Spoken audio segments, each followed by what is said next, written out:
Bienvenidos amigos a Mujer Express. Nos acompaña el día de hoy nuestra queridísima amiga, la doctora Dalia Alas, ginecóloga del Centro Ginecológico, y vamos a hablar sobre cáncer de cervix. Doctora, ¿cómo está? ¿Cómo Hola, le va? Claudia. Bien. Tenía rato que no venía a visitar, doctora. Con bastante trabajo.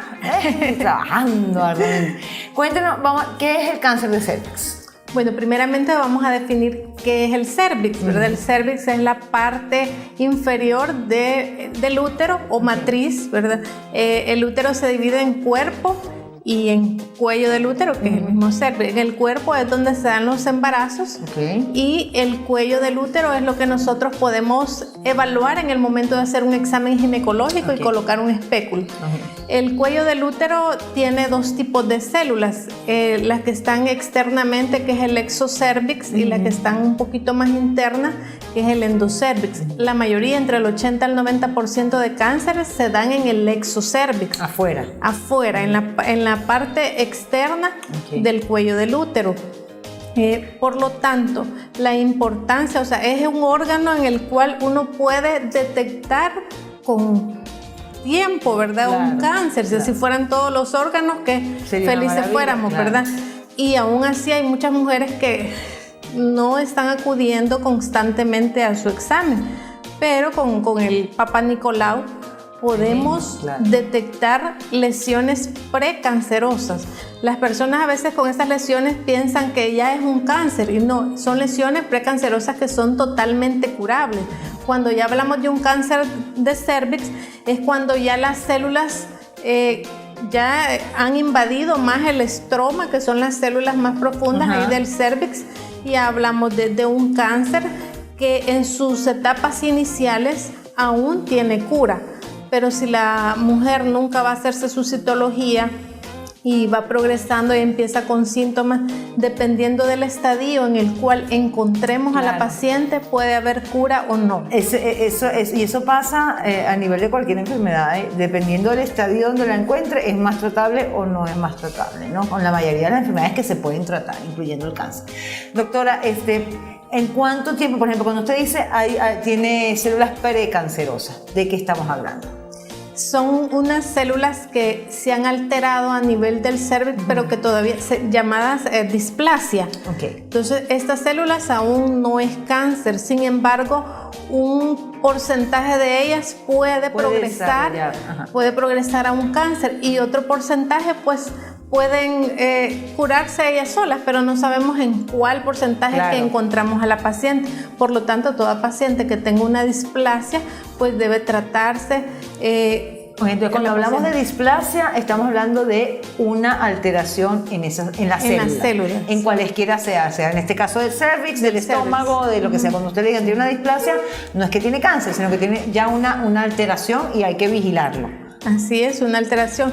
Todas estas lesiones precancerosas, como decíamos, pues tienen cura, ¿verdad? Todo está que la paciente sea constante en su tratamiento, posterior al tratamiento ser constante en sus controles, ¿verdad? Porque mucha gente después de un tratamiento pues se pierde nuevamente y no sabemos. Y puede repetirse. Doctora, ¿en cuánto tiempo se desarrolla un cáncer de cervix? Pues de una displasia hacia un cáncer pueden pasar años, o sea, por eso es que uno a veces no cree que una paciente dice, si el año pasado me hice una citología y hoy tengo un cáncer invasivo. Pueden pasar años. En algún tipo de pacientes que tienen factores de riesgo sí puede ser un poco más acelerado, como por ejemplo las pacientes que tienen VIH positivo. Ellas progresan rápidamente a un cáncer invasor por sus bajas defensas que tienen. Pero por lo general pasan que de 5 a 10 años y estas células para progresar a un cáncer. O sea, que tiene que pasar de 5 a 10 años que usted no se chequee, o sea... Así es. Claro, o sea, ya eso es descuido mayor, digamos. Entonces, claro, si es propenso, o sea, hay algunos factores genéticos que pueden acelerarlo. Sí. Hay factores de riesgo, ¿verdad? Un factor de riesgo es aquella probabilidad de que puede tener más cierta enfermedad, en este caso el cáncer de cervix. Por ejemplo, el inicio de relaciones sexuales a temprana edad, múltiples compañeros sexuales o que el compañero sexual sea promiscuo. Tenga múltiples parejas. El tabaquismo es un factor bien importante porque el tabaco, la nicotina va a alterar las células a nivel del cérvix y están más propensas, aparte de que baja un poco las defensas, están más propensas también. Y me imagino que también tiene que tener una carga genética, es decir, si alguien en nuestra familia... también tiene una carga genética, por lo general se da en familia, si la hermana, si la mamá tiene, por lo general tiene. Y también, pero la principal, esos son factores de riesgo, pero la principal factor que es bien determinante es la infección por virus del papiloma humano. O sea que las posibilidades de que alguien que tenga el virus del papiloma o haya sido infectado con el virus del papiloma, de que desarrolle un cáncer más adelante, son altas. Sí, son bien altas, de bien un 80%. Un 80%. Bueno, doctora, nos tenemos que ir a un corte. Cuando regresemos hablemos un poquito de cuáles son las opciones de tratamiento en caso y dependiendo del estadio, en el caso de un cáncer de cervix, ¿me parece? Bueno, está bien. Usted no se mueva, que ya regresamos con más de Mujer Express.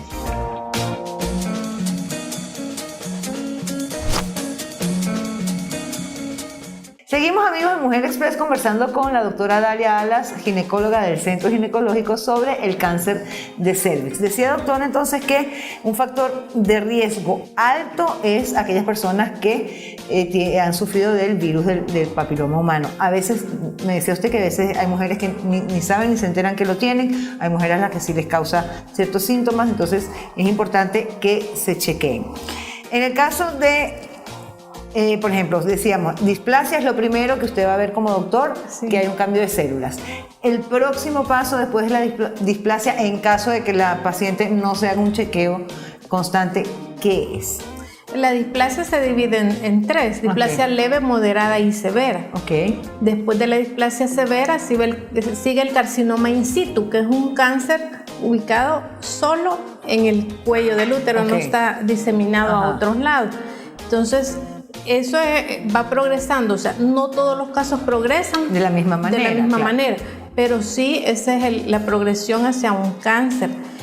Cuando nosotros detectamos una citología anormal, el siguiente paso que la paciente debe seguir, bueno, y que el médico le va a indicar, es una colposcopía, que es ver en aumento las células del cuello del útero. O sea, el ginecólogo realiza la colposcopía y puede detectar esas lesiones, o sea, en grande, ¿verdad? Ya no solamente en el cervix, sino en todo el útero. No, solo el cervix, solo el cervix es lo que logramos ver. Pero toma una biopsia dirigida, o sea, ya no va a tomar una biopsia de cualquier parte, sino que ya uno detectó la lesión y ahí va. Hay unas pinzas adecuadas para agarrar los pedacitos de las lesiones y eso se manda donde el patólogo. Entonces ahí tenemos dos diagnósticos: primero el de la citología, segundo el de la colposcopía y tercero el de la biopsia, que ya es histológico, porque ya ven un tejido. Entonces con esos tres diagnósticos se va a decidir qué tratamiento es el que sigue. ¿Cuáles son las opciones de tratamiento? Las opciones de tratamiento son, puede dársele crioterapia, que es un congelamiento de las células del útero con nitrógeno líquido, y eso destruye una capa de más o menos 3 milímetros del cuello. Del cuellito del útero. Y pues esperamos que ahí se vaya la lesión. Esas células malas, esas células feas. Otra opción puede ser un cono LIP, que es un cono con electrocirugía. Se corta el pedacito del cuello del útero. Puede ser un cono frío también, que ese se hace en sala de operaciones, que es con bisturí. Se quita siempre el pedacito del cuello del útero, pero con bisturí. Cuando la paciente, a pesar de esos tratamientos, sigue presentando displasia leve a repetición, lo indicado es quitarle el útero. Pero todavía todo está ubicado a nivel del cuello del útero. Cuando ya la paciente tiene cáncer de cervix, este se divide en 4 estadios y también dependiendo del estadio en el cual está, así va a ser el tratamiento. El estadio 1 solo está ubicado en el cuello del útero. El 2 ya está el cuello y 2/3 partes superiores de la vagina. El 3, ya aparte de eso, tiene el tercio inferior de la vagina, toda la vagina tomada y el cuello del útero. Y en el 4 ya hay órganos ya la pared de la pelvis ya está tomada y la vejiga y el recto. Okay. Ya cuando la paciente está en ese estadio, ya está sangrando, echa una secreción con mal olor. Claro. Ya uno al poner el espéculo sí logra ver la lesión, o sea, es una lesión visible, y al palpar es un endurecimiento de todas las partes de la pelvis. Ahora, doctora, en ese caso, por ejemplo, ya en estadio 4, incluso ahí aplicas radioterapia, quimioterapia, o ya en ese punto. No, ya en estadio 4 ya no, solo no. En los cuidados paliativos. Ok. ¿En qué estadio puedes aplicar, por ejemplo, quimioterapia o radiación? Los estadios también, aparte de dividirse por números, se dividen por letra. Okay. Entonces, en el estadio todavía 1, A y B, se puede. En el estadio 2A todavía se puede. Y todavía se puede quitar el útero, pero con una parte de la vagina también. Ya después, sí, en el estadio 3, sí, ya con quimioterapia, con radioterapia. En el estadio 4, sí. Ok, ¿hay algún síntoma, doctora, independientemente, que lo hemos dicho 1000 veces, y aquí con la doctora 1001 veces, que la prevención, que tiene que ir a hacerse su chequeo anual, por lo menos, etcétera? Y si usted tiene una carga genética o ha sufrido el virus del papiloma humano, con más razón tiene que chequearse. Pero ¿hay algún síntoma que la gente de repente diga, ups, que diga, ahora sí tienes que correr? Bueno, hacerle conciencia primero a la gente que las lesiones precancerosas y el cáncer inicial no da ningún síntoma. Entonces es importante el chequeo. Media vez se han tenido su primera relación sexual, aunque haya sido hace 20 años y nunca más volvieron a tener, hay que hacerse el chequeo.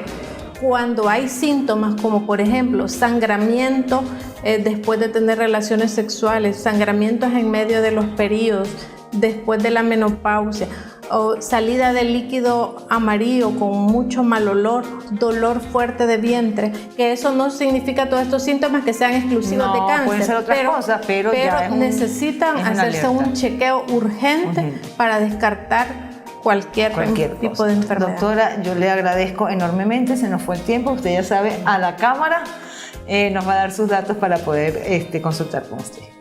Me encuentro en el centro ginecológico, los teléfonos son el 2247-1111, 2247-1122, y nos pueden seguir en la página de Facebook como Centro Ginecológico.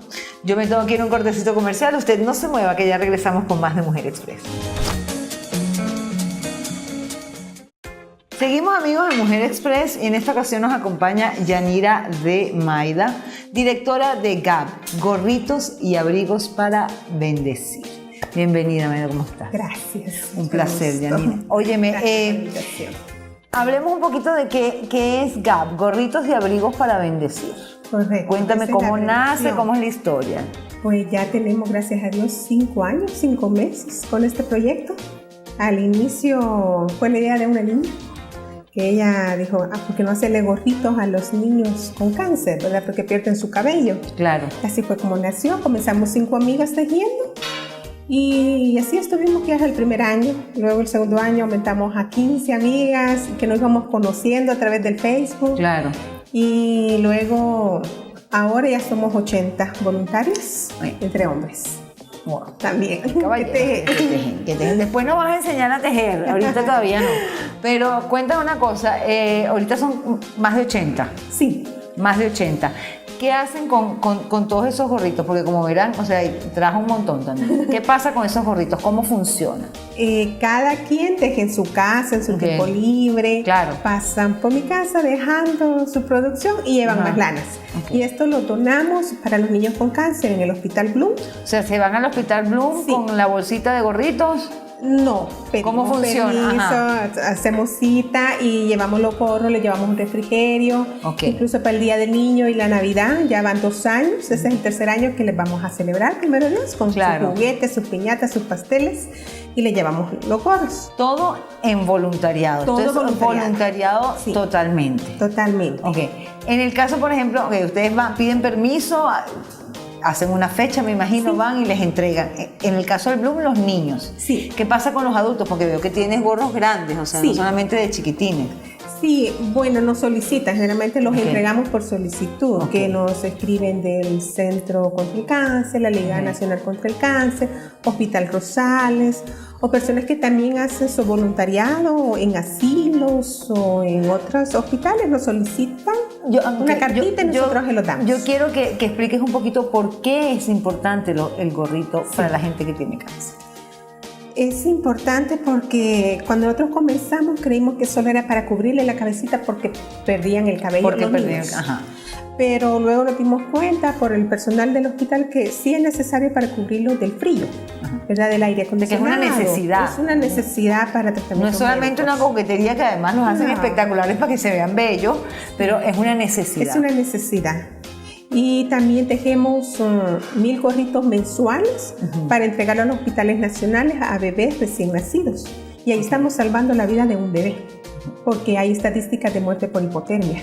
Claro. Entonces, el gorrito más pequeño es el gorrito más importante, digo yo. Esta belleza. Porque podemos llegar a salvar pues la vida de un bebé. Ok, y también, por ejemplo, ¿lo hacen bajo pedido o ya tienen un acuerdo con los hospitales? ¿Cómo funciona el de los bebés?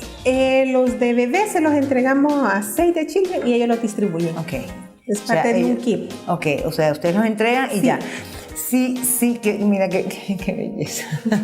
Es una cosa muy linda. Entonces, ya son más de 80. ¿Qué puede hacer la gente? Es decir, yo de repente nos están viendo ahorita en la televisión y dicen, oye, me gustaría ayudar. ¿Cómo se ponen en contacto? ¿Cómo pueden ayudar? A lo mejor no tienen el tiempo para tejer, pero ¿de qué otra manera pueden ayudar? Pueden hacerlo tejiendo. Eso me vas a mostrar, pero después, esperar. A ver si yo puedo, usted va a poder. Y también, sí, porque hay muchas voluntarias que si yo no sé nada de manualidad, nunca hice una manualidad desde pequeña y ahora han descubierto que hacen unos gorros preciosos. Ellas mismas se quedan asombradas, igual que hombres. Y pues nos pueden ayudar donando los bollos de lana, que esa es nuestra materia prima. Eso es Necesitamos importante. Pues miles de bollos de lana cada mes. En este momento nada más los tienes, no es que haya una compañía ni nada que les dé la lana, sino son puros voluntarios que llegan y te dan 2 bollitos de lana a uno, 2 bollitos de lana a otro. Entonces, sí, el voluntariado más que todo teje. Y las personas, ahí tenemos amistades que nos donan lana. Bueno, o dinero. Si usted tiene lana en su casa, ya sabe para qué la va a utilizar. Nosotros nos tenemos que ir a un corte. Cuando regresemos al corte, Yanira me va a enseñar cómo se teje un gorrito para que usted vea que no es tan complicado y que no necesita ser un tejedor profesional. Así que ya regresamos con más de Mujer Express. Voy a tejer, sí, aunque el director no lo crea, voy a tejer.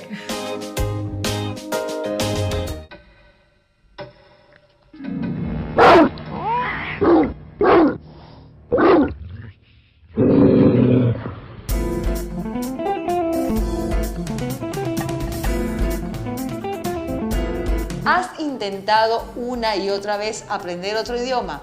No te des por vencido. La Academia Europea, a través de su magnífico sistema y sus calificados maestros, te ofrecen resultados reales en tiempo récord. Academia Europea, número 1 en idiomas.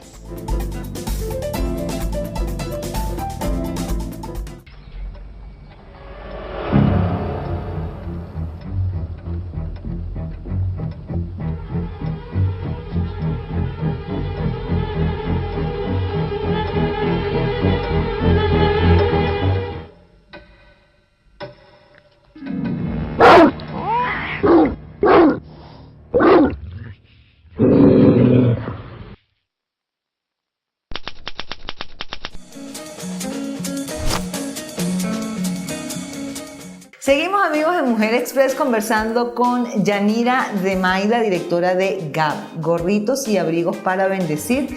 Esto es un voluntariado que se encarga de tejer gorritos para niños recién nacidos, para bebés recién nacidos y para gente con cáncer, desde niños hasta adultos. Entonces, me dijiste que me ibas a enseñar. Miren, ves que no hace falta, aquí no hay agujas, aquí hay este aparatico, que ¿dónde se consigue? Empezando por ahí. Nosotros lo vendemos al voluntariado, porque de la ganancia pues tenemos fondos para las lanas. Así que es importante y cada voluntaria tiene su propio. Tiene su propio y tiene varios tamaños, porque estoy viendo que aquí... Sí, son 3 tamaños. Son 3 tamaños dependiendo del gorrito que usted quiera tejer. Perfecto. Entonces, aquí ya hicimos 2 líneas. Me la enfocan aquí bien para que ella me diga, ajá. Son 2 líneas, se va enrollando. Se va enrollando cada clavito, cada digamos. Clavito así por atrás, queda aquí la línea. Ajá. Y entonces cuando llegamos aquí a este palito que es el inicio y al final hacemos un nudito suave. Un nudito y ahí suave. sí ocupamos esta agujita de ganchito. Ajá. Y vamos pasando. La vas pasando por arriba. Ok. La de abajo. La de abajo se pasa por arriba. Ajá. Y eso debe ser una terapia antiestrés buenísima. Es una lana terapia también. Ajá. Hay muchos voluntarios que dicen, de esto he salido de la depresión. Claro. Y me siento bien porque estoy ayudando a otra persona que lo necesita. Exacto. Hay muchísima gente mayor que de repente ya se jubiló, que está en casa, que no sabe qué hacer. A lo mejor no tiene esas grandes dotes de las manualidades, pero esto es una opción. Ok, entonces ya lo pasaste y lo bajas. A la mitad y se pasa a otra segunda línea y el mismo proceso. Para que el director no diga que yo puro cuento. Entonces, espérate. Voluntarias, que bien. ¿Empiezo para qué lado? Hay que deshacer aquí el nudito que hicimos. Ajá. Y aquí. Ok. Ok. Y entonces le doy aquí. Sí, así. ¿Así? Así. Correcto, ¿ves? Así, miren, si yo puedo. Sí. Espérate. En todos. No se puede dejar ninguno libre porque queda un hoyo. Ninguno libre. Si lo hice mal, después me dice. Ajá. Hay que volverlo a hacer. Hay que volverlo a hacer. ¿Cuántas líneas? O sea, porque yo estoy viendo que uno lo va bajando. ¿Cómo sabes cuántas son? Hace uno 14 líneas para un doblez. Doblez que se hace aquí. Ajá. Doblez, y luego 18 líneas más. Y se hace. O sea, que tienes que ir contando. Sí. Ajá. O ya cuando la práctica, pues ya sabe uno. Ya más o menos lo ve y lo ve. Sí, Okay, ya terminé, dice ya, porque terminé. la práctica. Ya la práctica le dice a uno. Y hay alumnos de colegios también que nos colaboran y hacen sus horas sociales. Cada gorrito una hora social. Ajá. Y porque más o menos se demora una hora en hacer cada gorrito. Sí. Una hora. Pero con la práctica y los debe a media hora haciendo un gorrito. Claro, yo podría rápidamente. En 25 minutos. Ok, ya llegué aquí. Sí, correcto. Aquí un nudito suave para que quede seguro. Un nudito suave me vas a tener. Sí.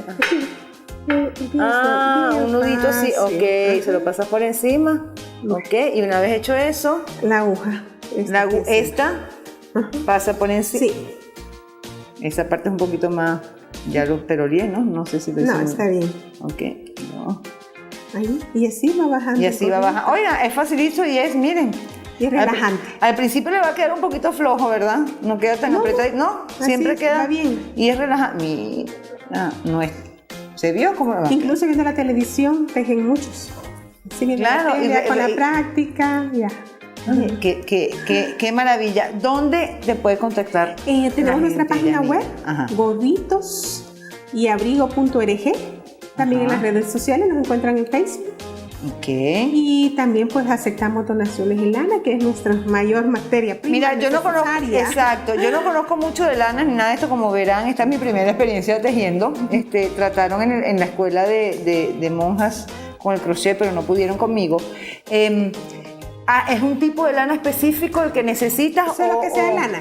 Solo que sea lana. Lana. Es el único requisito. Sí. Hay pollos pequeños, hay pollos grandes, todo tipo de hay gente lana. que nos está viendo que seguro tiene lana guardada en su casa y no sabe qué va a hacer con ella. Sí, hay ¿cómo te la mandan? Así la lana, mira, tenía esta lana y ya no la ocupo y me regalan los pollos de lana. Ajá, o de repente la abuelita que ya no está con uno y uno se dio cuenta que tenía un poco de lana ahí. ¿Dónde te las pueden mandar que nos tenemos que despedir, Yanira? Pues me pueden ubicar ahí. Mira, yo me relajé en la página web de gorritosabrigo.org y ahí pues nos ponemos de acuerdo para retirar la lana o recibirla. Bueno, aquí mientras conversábamos con ustedes ya yo hice la primera vuelta. Así que si yo puedo, usted puede. Lo felicito de verdad, linda labor, estamos en la orden para cualquier cosa. Si usted quiere, ya sabe, donar su tiempo o donar lana, se comunica con Yanira, que va a estar ahí pendiente, ¿verdad? Sí, niños grandes, pequeños, terapia, estrés, no estrés, es una maravilla. Yo me tengo que despedir. Gracias, Yanira, de verdad, por haber venido. Agradecerle, por supuesto, a De Perlas por los accesorios y a Noah's Beauty Salón por el peinado y el maquillaje. Nos vemos mañana a las 11:30 de la mañana, Mujer Express por Canal 21.